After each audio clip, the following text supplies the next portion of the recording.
Dios los bendiga a todos. Bueno, ahora sí les voy a pedir de toda su atención el mensaje de hoy. Ay, está hermoso, una palabra que nos va a confrontar, pero al final nos va a animar también. Y este mensaje desde hace 15 días, bueno, hace 8 días, mejor dicho, ya el Señor me lo había dado, pero hay algo tan interesante aquí que nos daremos cuenta de que Jesús aún nos sigue mirando. ¿Cuántos creen que Jesús nos mira todavía? Es más, Él está aquí mirándonos. Vaya conmigo a 3 escrituras. A ver, voy a pedir a los voluntarios. Carlos, Marcos 3:34. Jonathan, Marcos 10:23. Lula, Marcos 8:33. ¿Y quién más me ayuda? Mari, Lucas 19:5. Y ahorita les damos a los demás, ¿eh? Todos van a alcanzar a leer. Pero ponga mucha atención en estas escrituras que vamos a leer. Son las que nos van a dar el parteaguas para el tema de hoy. Está muy hermoso. Marcos 3:34 dice: y mirando a los que estaban sentados alrededor de él, dijo: he aquí mi madre y mis hermanos. Mirando. Ponga mucha atención en esa palabra. Luego dice Marcos 10:23. ¿Te tocó, Johnny? ¿Qué dice? Había entendido 33. 10:23.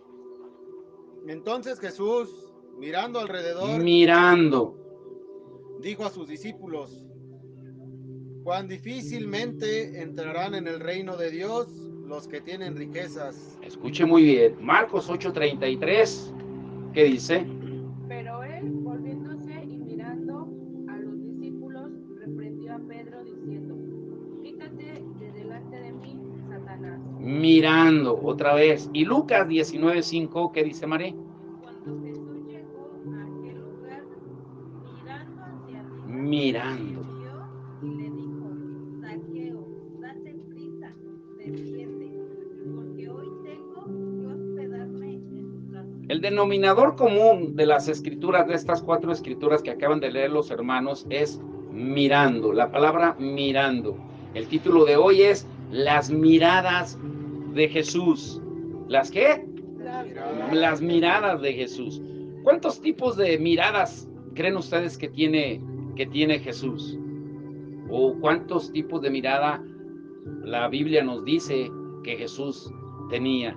No sabemos cómo eran los ojos de Jesús, ni podemos imaginarnos cómo eran sus pupilas, del que un día dijo, sea la luz, y fue la luz. Y por su palabra, todo fue creado. La Biblia no nos habla del color de sus ojos, ni tampoco si eran pequeños o eran grandes, rasgados, pero la palabra de Dios nos da algunos detalles de cómo Jesús miraba, cómo veía a las personas.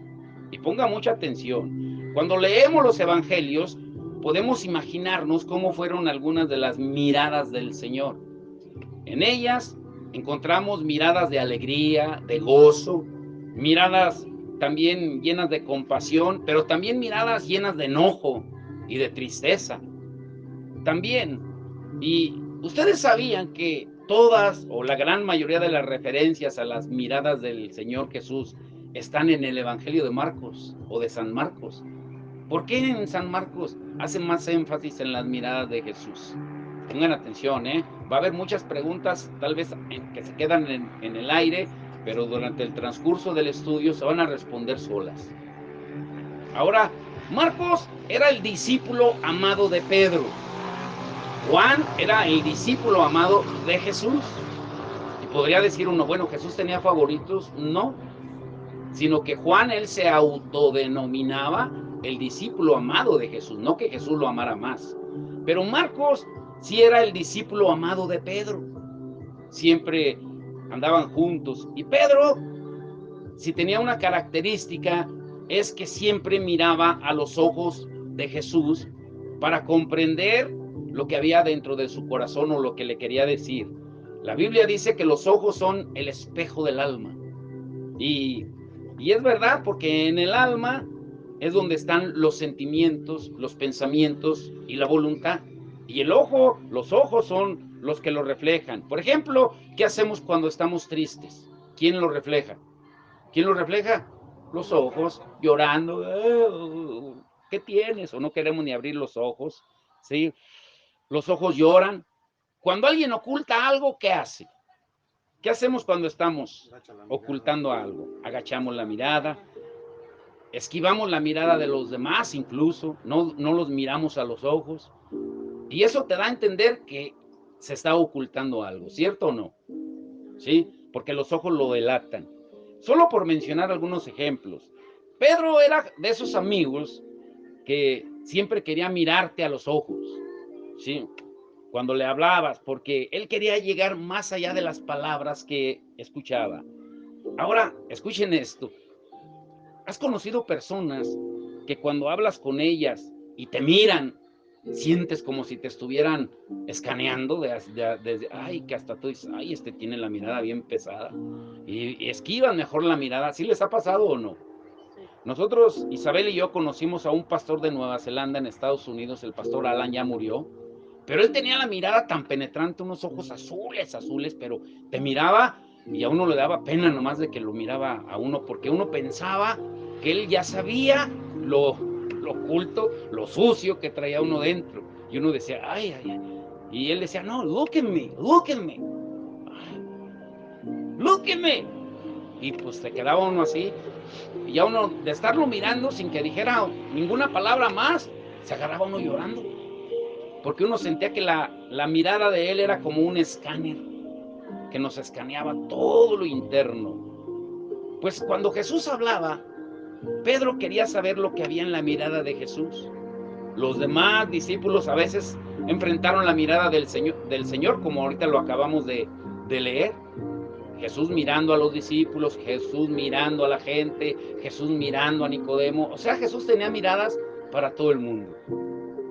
No a todos los miraba igual. Ponga mucha atención, eso está hermoso. Ahora, Jesús tenía la mirada compasiva. Muchas veces cuando él miraba, la gente bajaba la cabeza. Cuando se sentían comprometidos, porque no podían soportar su propia vergüenza o su pecado que tenían oculto. Pero Jesús siempre restauraba, él no condenaba. Ahora, una de esas miradas la sufrió el mismo Pedro cuando se atrevió nada menos que a rectificar el plan de Dios, o sea, a corregir a Jesús. Se creía tan valiente y sabio que pensaba que conocía mejor lo que Jesús estaba pensando y se atrevió a aconsejarle, incluso a decirle que no fuera a la cruz, como leímos en Marcos 8:33. Pedro era un hombre recto. Escuche esto. O sea, era tan sincero que él le dijo a Marcos, el que escribió el Evangelio de San Marcos, cada palabra que Jesús le dirigió cuando lo reprendió. Es más, ni siquiera escondió de que Jesús un día lo llamó Satanás. Cualquiera, si le están haciendo su biografía, hubiera ocultado eso, ¿no? Oye, pero no escribas eso, de que un día me dijo Satanás. Bórrale ahí y pues ponle que me dijo malo. Y tratamos de rectificar las palabras que se nos dicen de corrección. ¿No es así? Tratamos de corregirnos. Ahora, para nosotros es una bendición que Jesús haya escogido a Pedro, porque tenemos mucho que aprender de Pedro, de su sinceridad, de su amor por Cristo, y tenemos que aprender como Pedro a mirar a los ojos del Señor. Pero ustedes dirán, ¿pero cómo lo podemos ver? ¿Cómo? ¿Cuántas miradas tiene Jesús? ¿Cuántas miradas piensan ustedes que puede tener? ¿Cuántas miradas? ¿Cuántas miradas? Sí, pero ¿cuántas? Así una cantidad, una que digan, tantas. ¿Habrá algún número específico? ¿Mm? Escuche bien, vamos a examinar. Bueno, yo había anotado 7, pero ayer el Señor me dio una octava mirada del Señor, donde se engloban todas las miradas, y donde en esas 8 miradas que el Señor nos da a través de su palabra, porque su palabra es viva y es más cortante que una espada de dos filos, dice Hebreos 4:12.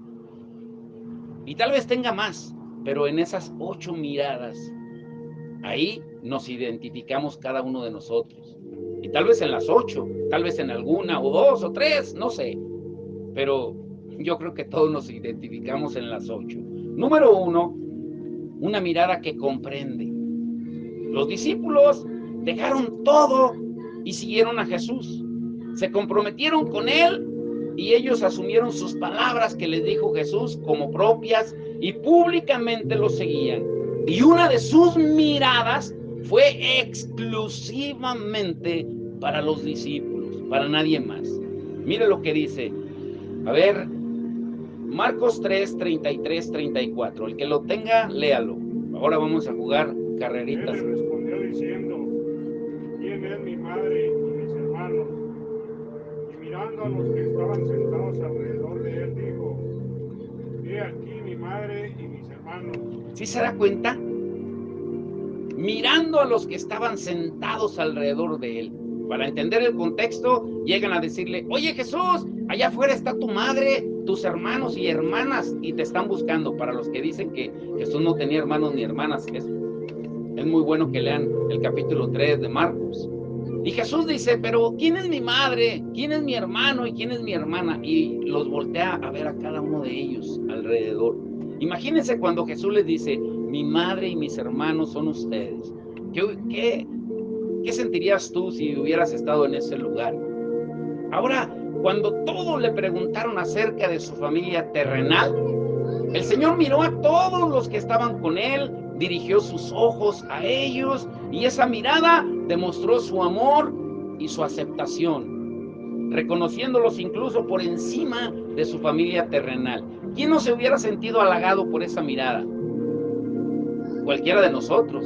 ¡Wow! Me prefiere más que a su madre, más que a su hermano, más que a sus hermanas. Jesús los amó, los aceptó, los comprendió, sin importar el orden de los factores. O sea, ¿qué fue primero? ¿El amor o la aceptación? ¿Qué creen ustedes que fue primero? Bueno, Él los escogió y se sintió feliz con ellos, estando con ellos. Y con una sola mirada mostró que eran ellos los que gozaban de su amor. Y aunque lo defraudaron, lo traicionaron, y de hecho lo hicieron muchas veces, Él los consideraba como parte de su familia.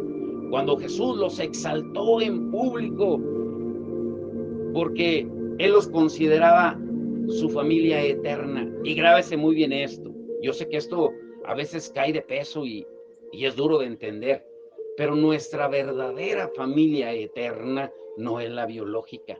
No es tu padre ni tu madre que tienes ahorita, ni tus hermanos de sangre, ni tus hermanas. Nadie de ellos.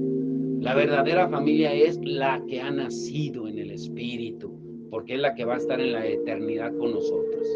Y eso es difícil de entender, porque no todos vamos a ir al mismo lugar. Todos vamos a morir, pero no vamos a ir al mismo lugar.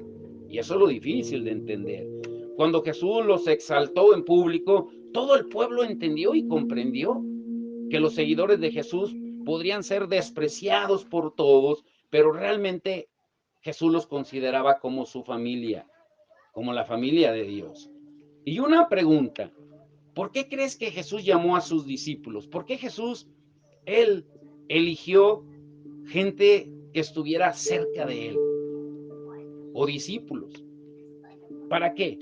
Para que predicaran, para que trabajaran, para que fueran sus siervos, como mucha gente dice: soy siervo del Señor, pero en realidad ni saben lo que significa ser siervo. Yo hace poquito, cuando me entró la nostalgia, escribí algo ahí en el Facebook de ver a las fotos de mis niños cuando de recién llegamos aquí, Harmony bien chiquita, Melody, Eli, y híjole, y de repente se me vinieron un montón de preguntas. Y le dije a Isabel: mira, si el Señor me hubiera llamado así ahorita como me siento, de que dejáramos todo y nos viniéramos, yo no hubiera tomado esa decisión. Es más, yo no sé ni por qué la tomamos. No que estuviera arrepentido, sino que para tomar una decisión de esas, dejar todo, venirte con tus hijos chiquitos y abandonar todo allá, No es fácil. Y a veces hablamos de sacrificio, de que somos siervos del Señor, pero no le podemos ofrecer ni siquiera el domingo. Ni siquiera unas horas del domingo, porque no es todo el domingo. Son 2 o 3 horas. Ahora, escuche bien. ¿Para qué Jesús llamó a sus discípulos? Marcos 3:14, nunca lo olviden. Nunca lo olviden. Marcos 3:14. ¿Para qué los llamó? ¿Qué dice? Marcos 3:14. El que lo encuentre, léalo. Y estableció a 12 para que estuviesen con él y para enviarlos a predicar. Ahora fíjese el orden. Dice que estableció a 12. Era su círculo íntimo. Para que estuviesen con él. Y después, para enviarlos a predicar. ¿Cuál es el orden? Primero, los llamó para que estuvieran con él. Y después, para enviarlos a predicar. ¿Qué nos da a entender? Que cuando el trabajo para el Señor viene como fruto de la relación con él, se convierte en deleite. Se convierte en deleite. Número 2, una mirada que busca.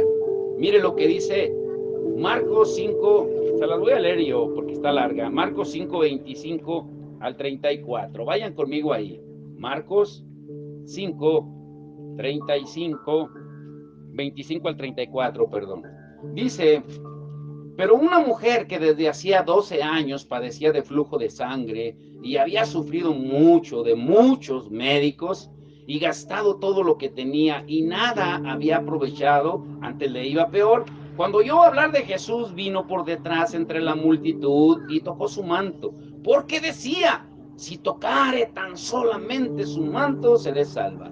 Y enseguida la fuente de su sangre se secó y sintió en el cuerpo que estaba sana de aquel azote. Luego Jesús, conociendo en sí mismo el poder que había salido de él, volviendo a la multitud, dijo, ¿quién ha tocado mis vestidos? Sus discípulos le dijeron, ¿ves que la multitud te aprieta y dices, ¿quién me ha tocado? Pero mire lo que dice ahí en el verso 32. Pero él miraba. ¿El qué? Miraba alrededor para ver quién había hecho esto. Entonces la mujer, temiendo y temblando, sabiendo lo que en ella había sido hecho, vino y se postró delante de él y le dijo toda la verdad. Y él le dijo, hija, tu fe te ha hecho salva. Le dijo primero salva, no le dijo sana. Ve en paz y queda sana de tu azote. Esos versículos es para hacer una predicación, pero solamente 2 preguntas. ¿Por qué Jesús miraba alrededor? Si le decían los discípulos, oye, ¿qué no te das cuenta que todos te están apretando y tú todavía dices, ¿quién me ha tocado? ¿Por qué? ¿Por qué Jesús miraba alrededor? Y la otra, ¿qué vino primero? ¿La salvación o la sanidad? La salvación. Jesús miró alrededor buscando algo. Mejor dicho, buscaba a alguien. Porque la mujer lo había tocado con fe. Todos lo tocaban, pero sin fe. La mujer lo tocó con fe. Y poder salió de él cuando la mujer se acercó con fe y lo tocó. Porque sin fe es imposible agradar a Dios. Y él sintió que poder salió de él porque alguien se acercó con la actitud correcta. ¿Sí entienden eso? Por eso él sintió que poder salió de él. O sea, la fe de aquella mujer fue la que hizo que Jesús reaccionara. Él quería que la mujer que había sido sanada saliese a la luz, porque había tenido tanta fe que confiaba en que Jesús la sanaría con solo tocar su manto. Ni siquiera a él, su manto, una ropa que él llevaba, aunque estuviera rodeado de gente que lo apretaba. Jesús descubrió que una mano con fe tocó su manto, buscando su poder sanador. Y Marcos 5:32 dice, miraba alrededor para ver a la mujer que lo había tocado. Ahora, fue esa mirada la que la restauró, la que la sanó por completo. Esa mujer solo buscaba ser sanada, pero cuando Jesús puso su mirada en ella, no solo la sanó, le devolvió su dignidad y la salvó. O sea, con una mirada le regaló vida eterna. La mujer no buscaba la vida eterna ni la salvación, pero su fe la hizo salva. ¿Cuántos están entendiendo eso? Por eso es importante con qué actitud nos acercamos a Jesús. Sin fe es imposible. Y si es imposible, es imposible. Sin fe es imposible agradar a Dios. Dice, porque el que se acerca debe creer que tiene fe, porque Él es galardonador de los que le buscan con fe. Hay miles de maneras de buscar a Jesús, pero la única manera que lo hace reaccionar a Él es cuando lo buscamos ¿con qué? Con fe. Número 3, una mirada que llega al corazón. Marcos 3:5, mire lo que dice. Acuérdense que hoy es a jugar carreritas. Marcos 3:5, ¿qué dice? Y después de echarles una mirada alrededor con ira, entristecidos por la dureza de sus corazones, le dijo al hombre, extiende tu mano, y él la ¿Extendió? Y él la extendió, la mano le quedó restablecida. Pero si se da cuenta, dice en la versión internacional, dice, se les quedó mirando enojado y entristecido, ¿sí? Por la dureza de su corazón. A veces Jesús también tuvo que dar una mirada difícil. La palabra de Dios dice que en algunos momentos el Señor se enojó y se entristeció al mismo tiempo. ¿Por qué sucede eso? ¿Por qué Jesús a veces lanza esas miradas de enojo y de tristeza? Jesús, para entender el contexto, quería sanar a un hombre y los religiosos se molestaron, lo retaron diciendo que estaba infringiendo, violando la ley según ellos, y los ojos de Jesús se llenaron de enojo y de tristeza al mismo tiempo, al darse cuenta de que a ellos no les importaba el sufrimiento de nadie, ni querían hacer el bien, solo estaban enamorados de sus propios principios, reglas, doctrinas, leyes, dogmas. Se amaban tanto a sí mismos que solo querían tener razón en lo que ellos decían o pensaban. Su corazón estaba tan duro que no cabía en ese corazón otra cosa que orgullo y arrogancia. Y miren cómo lo dice en Lucas 6:10 al 11. ¿A cuántos miró? En Lucas 6:10 al 11.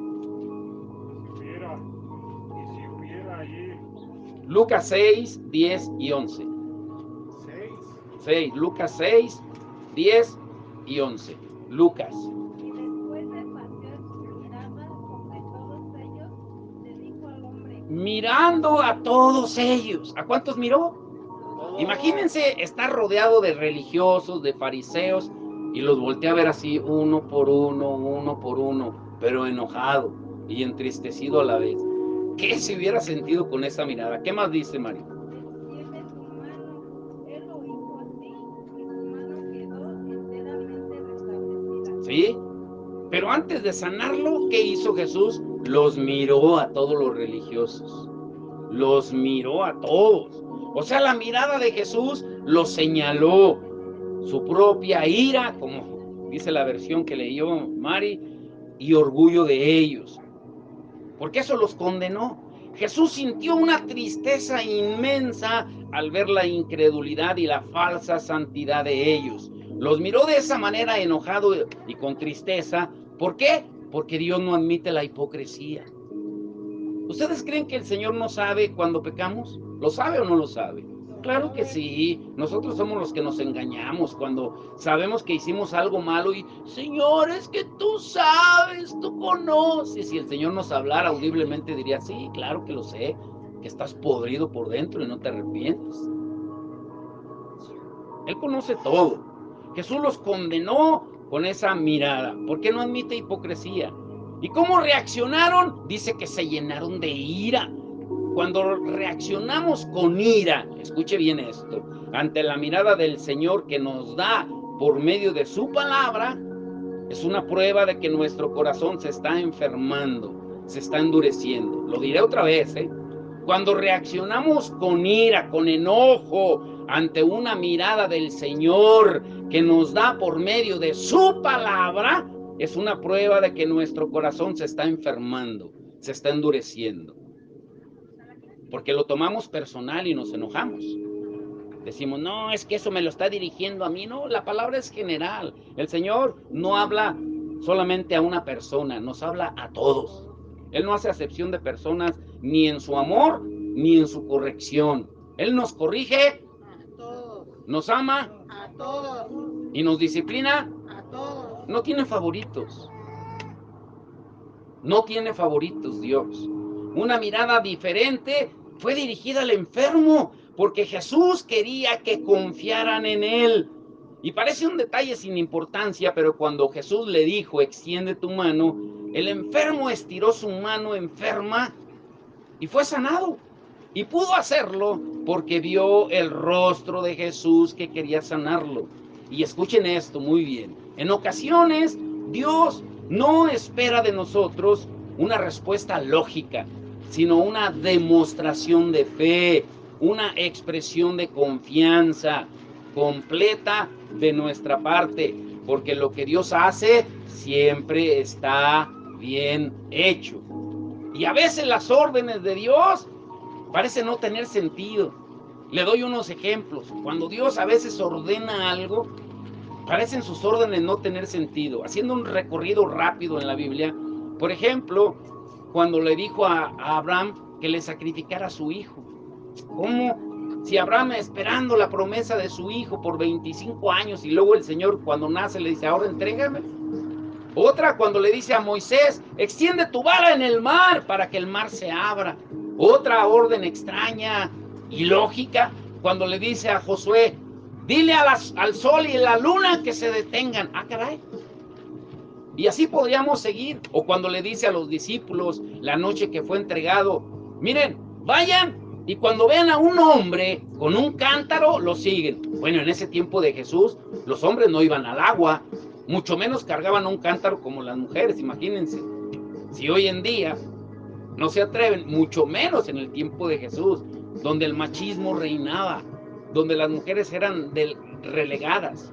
O sea, solo por mencionar algunos ejemplos de que las órdenes de Dios muchas veces parecen no tener sentido. O cuando Él sanaba. ¿Cuántos han leído en los evangelios que dice que una vez hizo lodo con saliva y se lo untó en los ojos a un ciego? Y otras veces más ilógico y hasta nos podría parecer, perdón la palabra, hasta asqueroso, cuando dice que escupió en la lengua de una persona sordo y muda. ¿Se dan cuenta? Que hoy les dijeran, a ver, pasen al frente, saquen la lengua porque les voy a escupir en la lengua.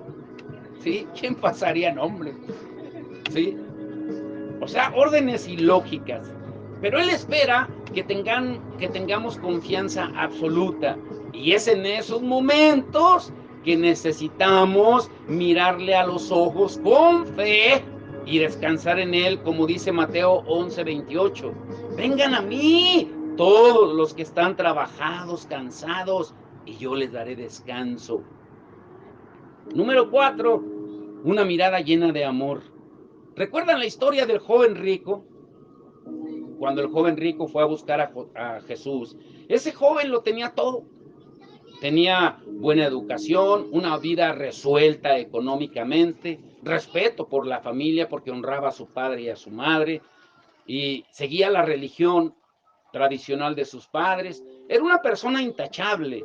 Y cuando se acercó a Jesús, lo hizo pensando en que él todo se lo merecía, en lugar de lo que el Señor podía darle. Muy diferente. Él creía que podía comprar la vida eterna como un cumplidor de la ley y que le faltaba muy poquito para alcanzarla. Así que le pide a Jesús que le ayudara y Jesús le enfrentó consigo mismo, con la ley en que él confiaba y con lo que él decía en su palabra. Jesús le dejó todo tan claro que fue imposible para este joven seguir aparentando. Y por primera vez en su vida, este joven se vio descubierto sin saber qué hacer. ¿Qué le dijo Jesús? Alguien busque Marcos 10:21. Mire lo que le dijo Jesús. O sea, el Señor Jesús siempre iba al clavo. Jesús lo miró con cariño. ¿Lo miró con qué? Con cariño. Escuche, no le recriminó. ¿Lo miró con qué? Cariño. Con amor, dicen otras versiones. ¿Qué más?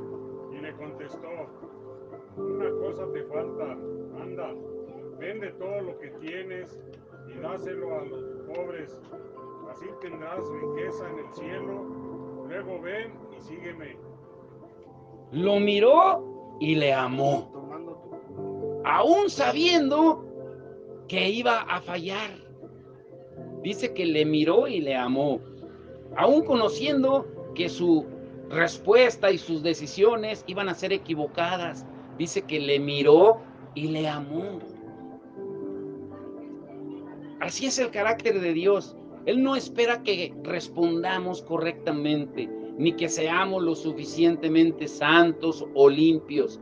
Él nos ama y lo dice con su mirada a través de la palabra, aún sabiendo que lo vamos a rechazar. ¿Cuántas veces le hemos fallado a Dios? Yo perdí la cuenta, porque yo creo que todos los días le fallo. Todos le fallamos todos los días, pero Él aún así nos ama con su mirada. Jesús dice que mirándole, lo amó. Después de escuchar a Jesús, el joven rico se fue. Se sintió amado, pero se fue. Se fue. Él vio cómo Jesús colocaba en su corazón una mirada llena de amor, pero no le importó, porque se amaba más a sí mismo que a Jesús. Ahí está el detalle, diría Cantinflas. Y atentos, aquí se pone interesante. Número 5, una mirada casi imposible. ¿Qué quiere decir esto? Dice la palabra que el Señor los miró a todos. Después de que miró al joven rico, que lo miró con amor y se fue, los miró a todos. O sea, buscaba a quienes no querían ser encontrados. Era una mirada casi imposible de soportar. Pocos segundos después de haber invitado a aquel joven, él lanzó unas exclamaciones más directas del Evangelio. Estaba esperando una respuesta, aunque sabía que nadie en ese momento podía dárselas. ¿Qué dice Marcos 10:23? Entonces Jesús mirando alrededor. ¿Mirando a dónde? Alrededor. O sea, primero lo vio específicamente al joven rico y después de que se fue, volteó a verlos a todos. ¿Qué más dice, Carlos? Dijo a sus discípulos, cuán difícilmente entrarán en el reino de los cielos, reino de Dios, los que tienen riqueza.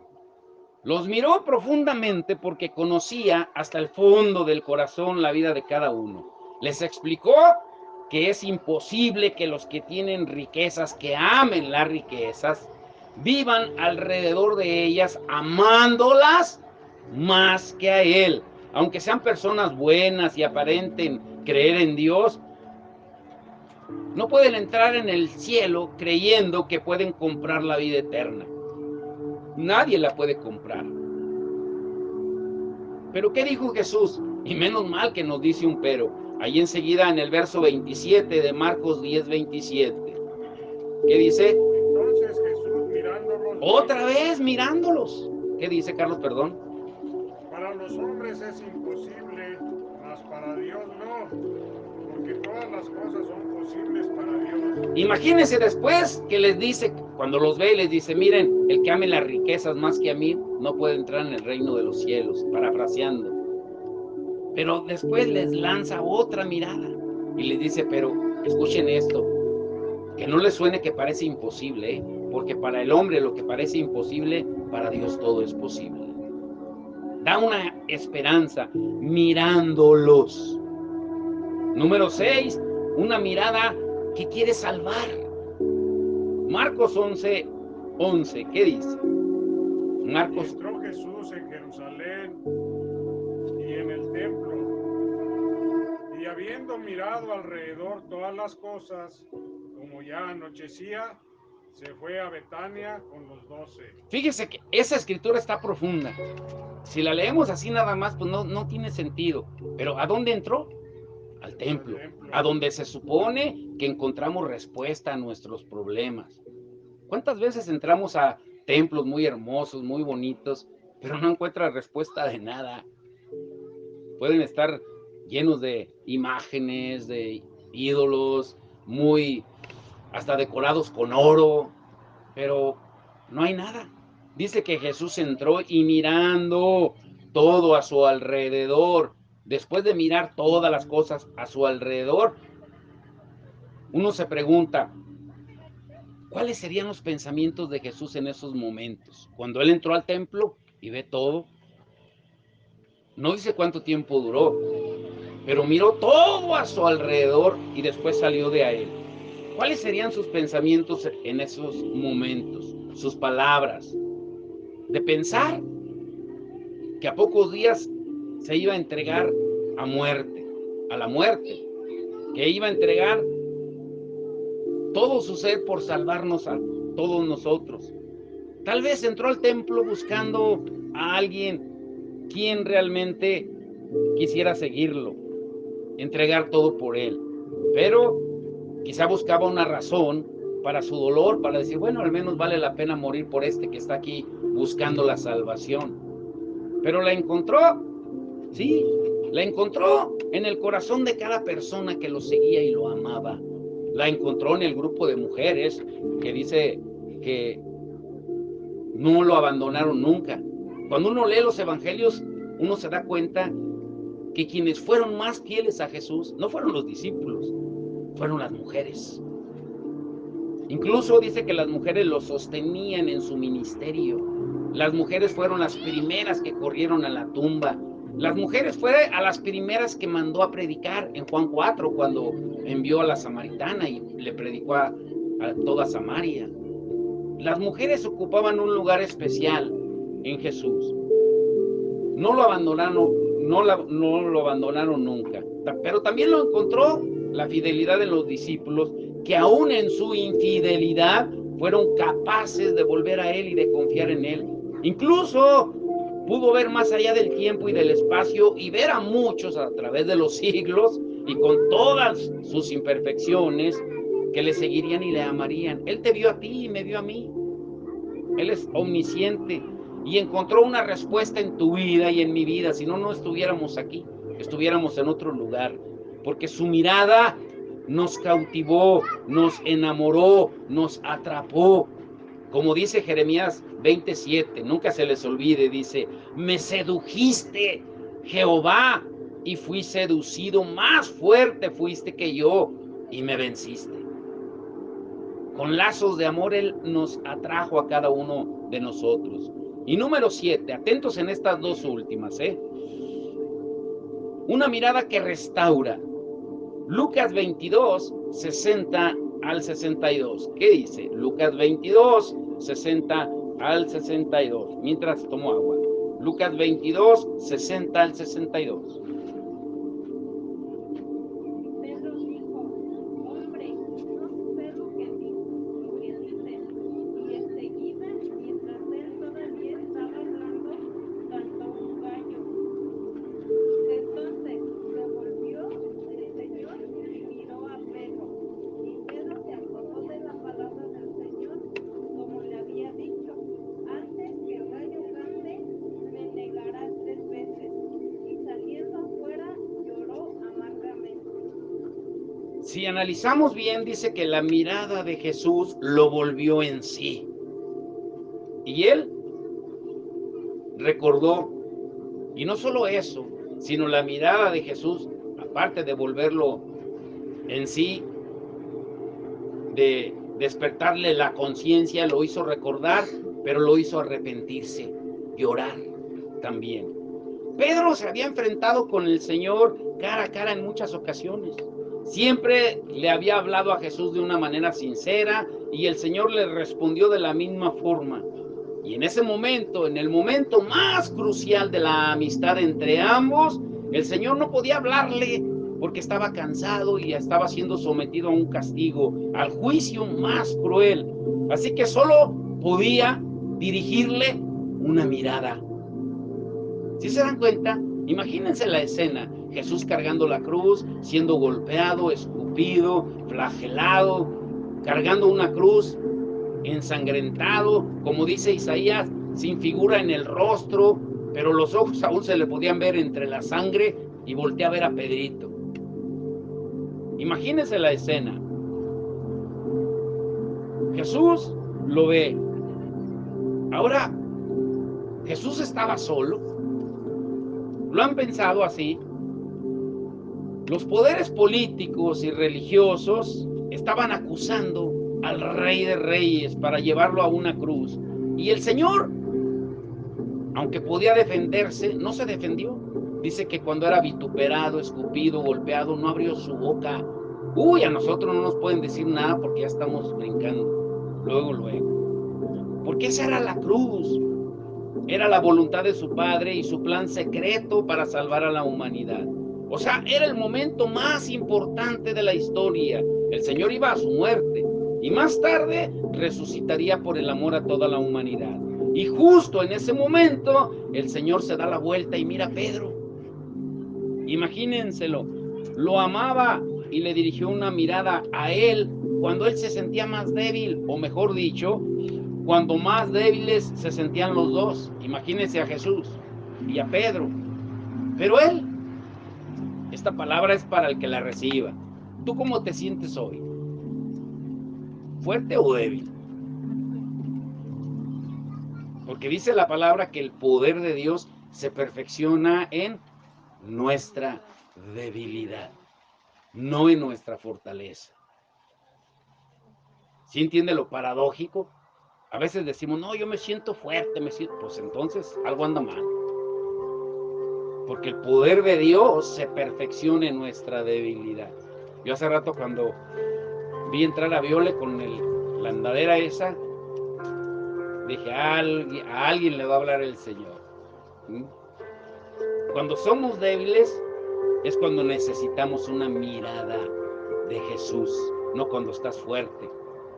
Jesús no podía decirle nada, ni podía ayudarlo, ni Pedro tampoco, animarlo o Jesús reprenderlo. Jesús solo quería mirarlo y lo hizo. Y lo hizo. Jesús volvió los ojos para mirarlo, después de que Pedro lo había negado 3 veces. Imagínense, en 3 ocasiones diferentes lo negó, pero aún así Jesús no lo miró con odio ni con rencor, lo miró con amor, y esa mirada lo hizo volver en sí. Uy, uy, uy. ¿Quién está recibiendo esta palabra? Yo la estoy recibiendo. ¿Cuántas veces le fallamos a Dios todos los días? Todos los días le fallamos. Todos los días le fallamos. Ayer, lo voy a decir como testimonio, pues, Saulito, el sobrino de don Saúl, me llamó como a las 11 de la noche. Y yo, dice, pastor, pedí llorando Saulito. ¿Qué pasó, Saulito? Pastor, ¿puede orar por mi hermano Julián para que regrese a la casa? Pero llorando. Ese niño es tan receptivo a la palabra. Cuando va a la casa, Isabel le cuenta historias y bien atento. Ayer hizo unos dibujos. Le dice a Isabel, voy a hacer unos dibujos de cuando Jesús fue tentado por el diablo en el desierto. Y hizo los dibujos, pero hermosos. Y en la noche cuando él me habla, pues me di cuenta de lo que dice la palabra, que de los niños es ¿qué? El reino de los cielos. De los niños es el reino de los cielos. Jesús siempre nos mira. Lo que pasa es que nosotros volteamos la mirada, como decíamos al principio, porque nos sentimos acusados y pensamos que Él nos va a mirar y que nos va a acusar, que nos va a reclamar. Pero los ojos de Jesús le hablaron a Pedro, escudriñando el corazón de su discípulo. Vieron lo que había dentro de él: el engaño, la vergüenza, la traición, ¿sí? El miedo y muchas otras sensaciones que tal vez estaban destrozando el corazón de Pedro, de alguien que había prometido seguirlo unas horas antes hasta la muerte. Yo te seguiré aunque me cueste la vida. Y a las pocas horas ya lo estaba negando 3 veces. Los ojos del Señor lo escudriñaron, le escanearon en un solo momento todo lo que Pedro sentía y el Señor le restauró. ¿Cuántas veces no nos hemos sentido así? Ahora, ay, agárrense aquí, Los ojos de Jesús, llévense esto en su corazón, no le reprocharon absolutamente nada, sino que expresaron el profundo amor del corazón de un amigo que se preocupa por él, aunque lo hubiera traicionado. Y en ese mismo momento, Pedro supo que Jesús había orado por él tal como lo había prometido.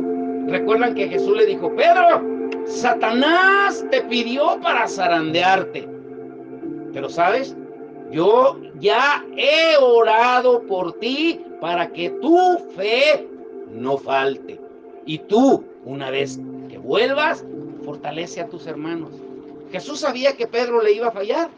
Sí. ¿Jesús sabía que el Satanás lo iba a zarandear? Sí. Pero Jesús también sabía que Pedro iba a regresar. ¿Cuántas veces nos hemos alejado del Señor? ¿Cuántas veces? En ese mismo momento, Pedro supo que Jesús había orado por él cuando lo volteó a ver, tal como le había prometido. El duro pescador, como dice una hermana, no es alusión a nadie, como dice una hermana muy querida, bueno, la hermana Gloria, con cara de ladrillo, Pedro, un hombre sin expresión, dicen, según los teólogos, vio en la mirada de Jesús que no debía desesperarse, que había esperanza, que aunque llorara y se sintiera a las puertas del infierno por su traición y siendo zarandeado por el diablo, aún hasta ahí iban a llegar los brazos de Jesús. Aún hasta ahí para rescatarlo. Y no se pierdan esto último.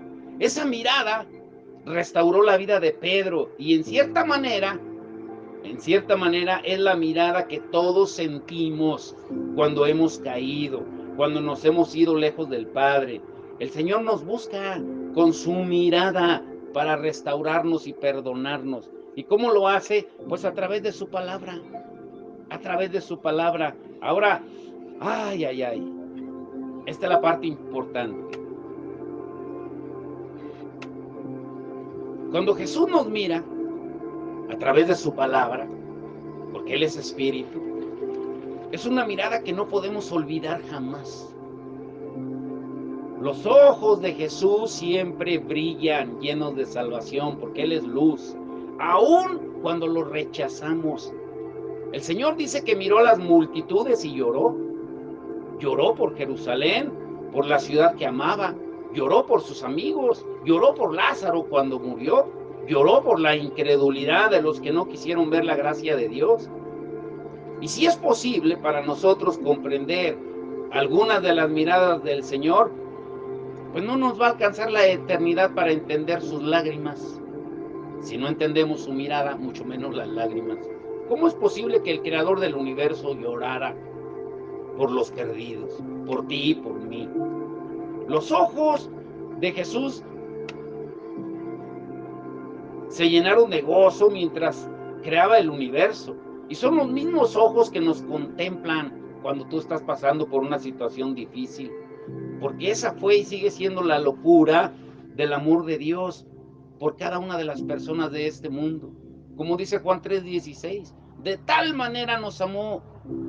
¿Nos amó quién? Nos amó Dios, que dio a su Hijo unigénito para que todo aquel que en Él cree no se pierda, mas tenga vida eterna. Y puede que el Señor todavía tenga que llorar hoy al ver cuántos se pierden en el sentido de su vida y que le dan la espalda. ¿Cuántos son engañados hasta el destino más cruel porque no quieren escuchar las palabras que Dios nos dirige a través de su palabra? Y esto es para entendidos, escuche bien, esto es para entendidos, esta última parte. Está precioso. Cuando Job, ¿cuántos han leído la historia de Job? En primer lugar, Job, el hombre más justo, dicho por las palabras de Dios mismo sobre la tierra, en un solo día perdió todas sus posesiones, sus hijos, y aún hasta se enfermó Y aún hasta su propia esposa le dice en Job 2:9, maldice a Dios y muérete. ¿No ves todo lo que está pasando? Le recrimina, pero Job dice, bueno, aceptaremos solamente lo bueno de Dios y no lo malo.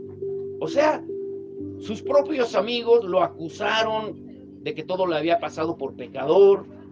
Y Job le pregunta a Dios que por qué le había pasado todo lo que le sucedió. Y por más de 35, 38 capítulos, Job le pregunta a Dios, ¿por qué? ¿Por qué a mí? ¿Por qué esto? ¿Por qué? Y Dios lo deja hablar. Pero ¿cómo le fue restaurado todo a Job? Escuche, hablando de las miradas. Por eso le dije que era para entendidos. Cuando Job escuchó a Dios, cuando Dios le dijo, Job, ¿ya acabaste de hablar? Sí. Bueno, ahora cíñete como varón valiente, yo te voy a hablar y tú me vas a responder. Y cuando Job escuchó a Dios, pudo mirarlo a los ojos. Una mirada de Dios bastó para restaurarle la vista espiritual a Job. Y mire lo que le dice. A ver, Carlos, lee tú, que lees fuerte. Job 42, 1 al 6. Escuche bien, esta palabra es para todos nosotros hoy. Agárrese en estos dos puntos, 1 al 2. 42, Job 42, 1 al 6. Escuche. Respondió Job a Jehová y dijo, yo conozco que todo lo puedes y que no hay pensamiento que se esconda de ti. ¿Quién es el que oscurece el consejo sin entendimiento? Por tanto, yo hablaba lo que no entendía, cosas demasiado maravillosas para mí que yo no comprendía. Oye, te ruego y hablaré, te preguntaré y tú me enseñarás. De oídos te había oído, mas ahora mis ojos te ven. Por tanto, me aborrezco y me arrepiento en polvo y ceniza. ¿Se da cuenta? Después de que el Señor le dice, ya acabaste con tus argumentos de que por qué a mí, pobrecito de mí, si yo ayudaba al pobre, ayudaba a la viuda, al huérfano, le prestaba al que me pedía prestado, yo ayudaba a todo el mundo, yo era, y casi le da las credenciales de San Francisco de Asís. Y el Señor le dice, ya acabaste, ¿sí? Querubín. Y le dice, el Señor le empieza a decir, pero aquí lo interesante, que después de que Job escucha, dice que pudo verlo a Dios. Mas ahora mis ojos te ven, pero no solamente lo ven, le sucedió como a Pedro, me arrepiento. ¿Qué entienden ahí? Que cuando Jesús nos voltea a ver, como lo hizo con Pedro, como el Padre lo hizo con Job, solo puede venir una respuesta de nuestra parte y es arrepentimiento. ¿Se acuerdan lo que es arrepentimiento? No es darnos golpes de pecho, no es, sino cambiar nuestra manera de pensar. Dios todavía nos sigue hablando. Y agárrense bien, número 8, esta es la parte importante. Jesús, ¿creen ustedes, les hago la pregunta, cuántos creen o piensan que Jesús, estamos en el Nuevo Testamento, recuerde, no les digo del Antiguo porque caeríamos muertos en esto que vamos a ver, en este último punto, solo para entendidos, abra su entendimiento. Les pregunto, ¿cuántos creen o piensan que Jesús mira lo que ofrendamos o diezmamos? Ya va a empezar a hablar de dinero. No, es la palabra. Aquí nunca hemos obligado ni manipulado a nadie, como hacen algunos. En la mayoría de las iglesias, Mayra no me deja mentir, en la mayoría de las iglesias siempre destinan un tiempo especial para las ofrendas y los diezmos. Y la gran mayoría, no digo que todos, pero la gran mayoría lo hace con la intención de manipular las emociones de la gente para que la gente afloje la cartera, para que afloje el dinero. Pero aquí nunca lo hemos hecho. Si ustedes se dan cuenta, jamás oramos por ofrendas y diezmos. Pero no podemos dejar de hablar lo que la palabra dice. Les vuelvo a preguntar, ¿Cuántos creen o piensan que Jesús mira lo que ofrendamos o diezmamos? Es triste, nadie lo tome personal. Nadie lo tome personal, pero es triste como muchos creyentes que antes eran fieles diezmadores y ofrendadores, ahora ya no lo son. Y tienen varias razones para excusarse. Algunos incluso llegaron a hacer promesas que si Dios les daba trabajo y promoción, serían fieles en la obra de Él. Y hay una mirada que hemos olvidado. Es esta, precisamente. Mire, se los voy a leer yo. Marcos 12, 41 al 43. Vayan ahí. Marcos 12, 41. La ofrenda de la viuda. Escuche bien lo que dice, pero hay puntos tan interesantes ahí que los pasamos desapercibidos. Dice, y estando Jesús, escuche bien lo que dice, sentado delante del arca de la ofrenda. ¿Dónde estaba sentado? Delante del arca de la ofrenda. O sea, imagínense a Jesús sentado ahí adelante de esa cajita rosa. Miraba, a ver otra vez, miraba cómo el pueblo echaba, ¿qué echaba? Dinero. ¿Qué echaba? Dinero. Dinero en el arca, y muchos ricos echaban mucho. Y vino una viuda pobre y echó 2 blancas, o sea, un cuadrante. Entonces, llamando a sus discípulos, les dijo, de cierto os digo que esta viuda pobre echó más que todos los que han echado en el arca, porque todos han echado de lo que les sobra, pero esta de su pobreza echó todo lo que tenía de su sustento. Ahora, ¿por qué es tan importante esto? Dice que Jesús estaba sentado frente a el arca y miraba lo que cada uno depositaba. En esto también tenemos que arrepentirnos. Hemos sido infieles en las bendiciones que Dios nos da. Y lo triste es que son puertas abiertas.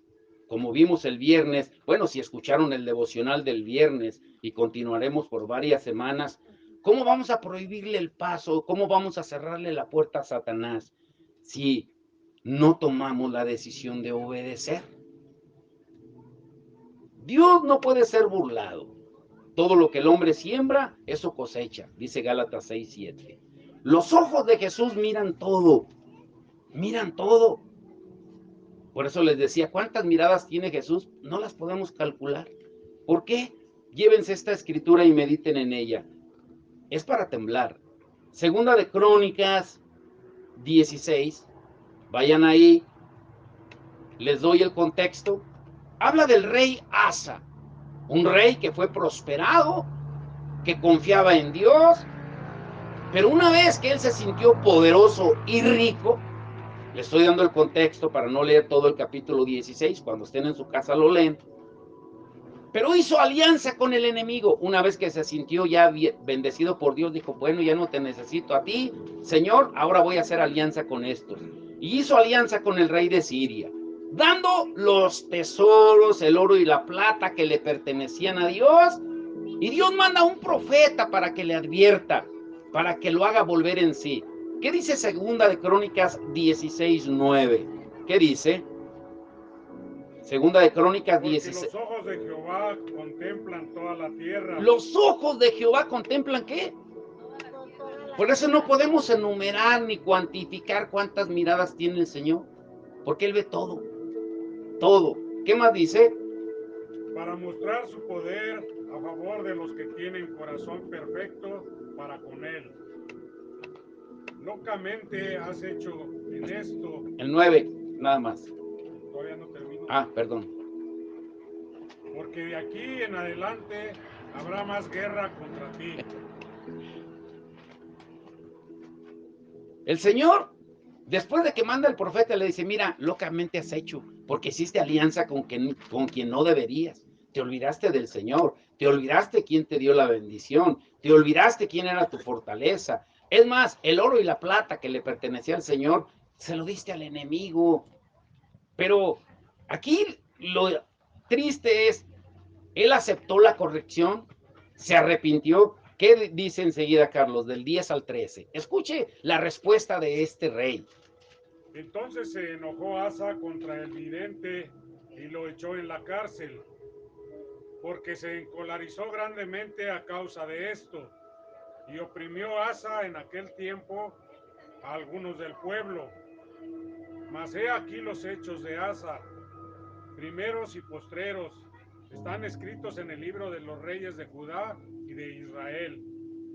En el año 39 de su reinado, Asa enfermó gravemente de los pies, y en su enfermedad no buscó a Jehová, sino a los médicos. Y murió Asa con sus padres, y murió en el año 41 de su reinado. ¿Sí se da cuenta lo que dice? Él hizo alianza con las bendiciones que Dios le dio con el rey de Asiria. O sea, el oro y la plata lo usó para hacer alianzas con el enemigo. Lo que sucede con nosotros muchas veces cuando Dios nos bendice, nos olvidamos de Dios. Pero aquí lo interesante, en esto último que acaba de leer el hermano, que dice que gastó todo en médicos. En lugar de buscar al Señor para que lo sanara, siguió en su necedad y gastó todo en médicos. Y la pregunta es, ¿y sanó? No, no, murió. Llévense esto en su corazón, miren. Nunca olviden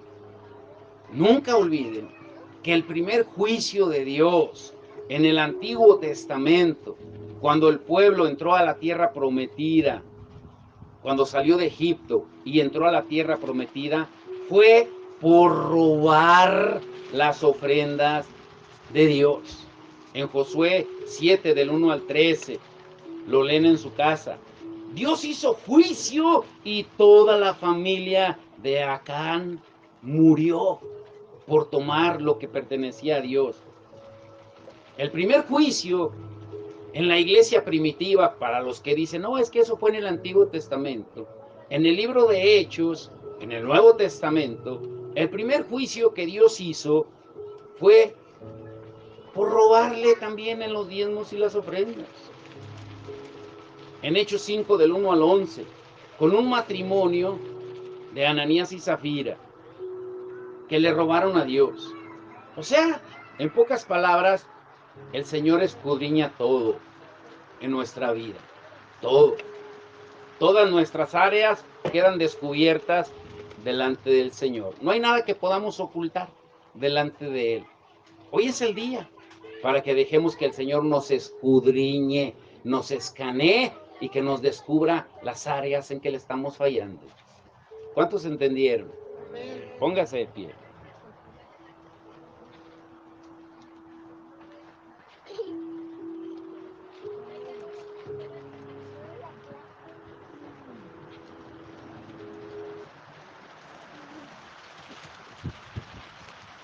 Hola. Hola, príncipe. ¿Tienes estos zapatos? Guau. Hay un canto muy hermoso que habla precisamente de eso, de la mirada del Señor. Ninguno de nosotros podemos esconder lo que el Señor ve en cada uno de nosotros. Él nos escudriña. Job le dijo al Señor, Señor, conozco que todo lo puedes. Yo hablaba lo que no entendía, y de oídas te había oído, mas ahora mis ojos te ven. Hoy digámosle lo mismo al Señor. Conozco que todo lo puede, que mi pensamiento no lo puedo esconder. Hablaba lo que no entendía y de oídas te había oído. Conozco que todo lo puedes, que mi pensamiento no lo puedo esconder. Hablaba lo que no entendía y de oídas te había oído, mas ahora mis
podemos esconder.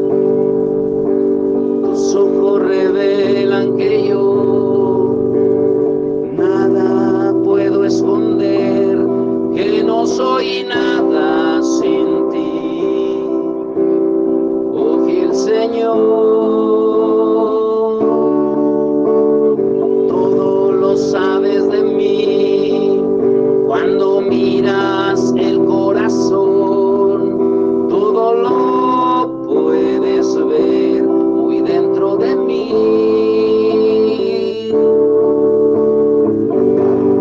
Lleva mi vida a una sola verdad, que cuando me miras nada puedo ocultar. Sé que es tu fidelidad que lleva mi vida más allá de lo que puedo imaginar.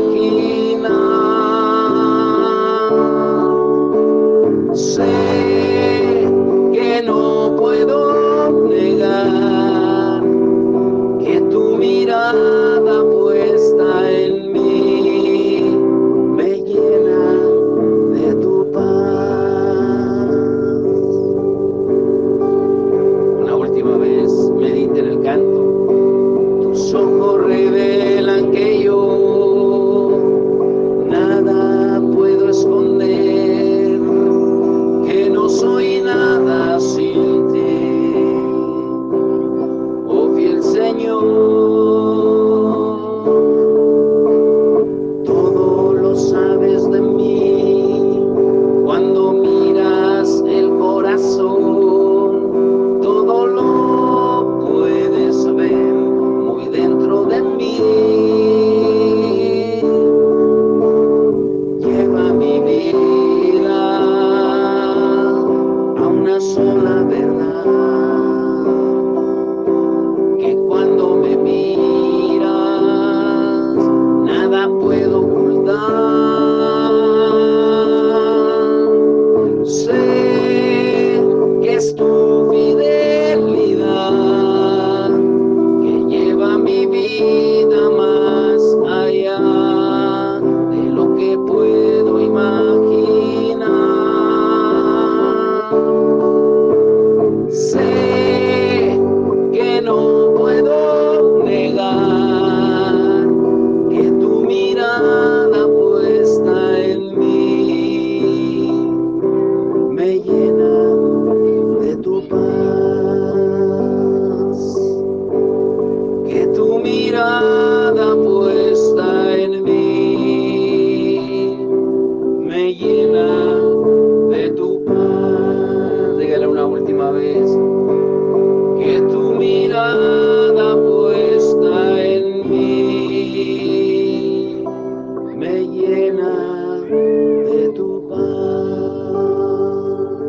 Sí, Señor, te damos gracias, porque aún nos sigues mirando, Señor, con ojos de amor, para restaurarnos, Señor, porque tu mirada, Señor, es para eso, para hacernos volver en sí, para arrepentirnos, Señor, de nuestros malos caminos, porque tu mirada no ha cambiado, Señor, porque tú amas de tal manera al mundo que diste a tu Hijo por cada uno de nosotros, Señor.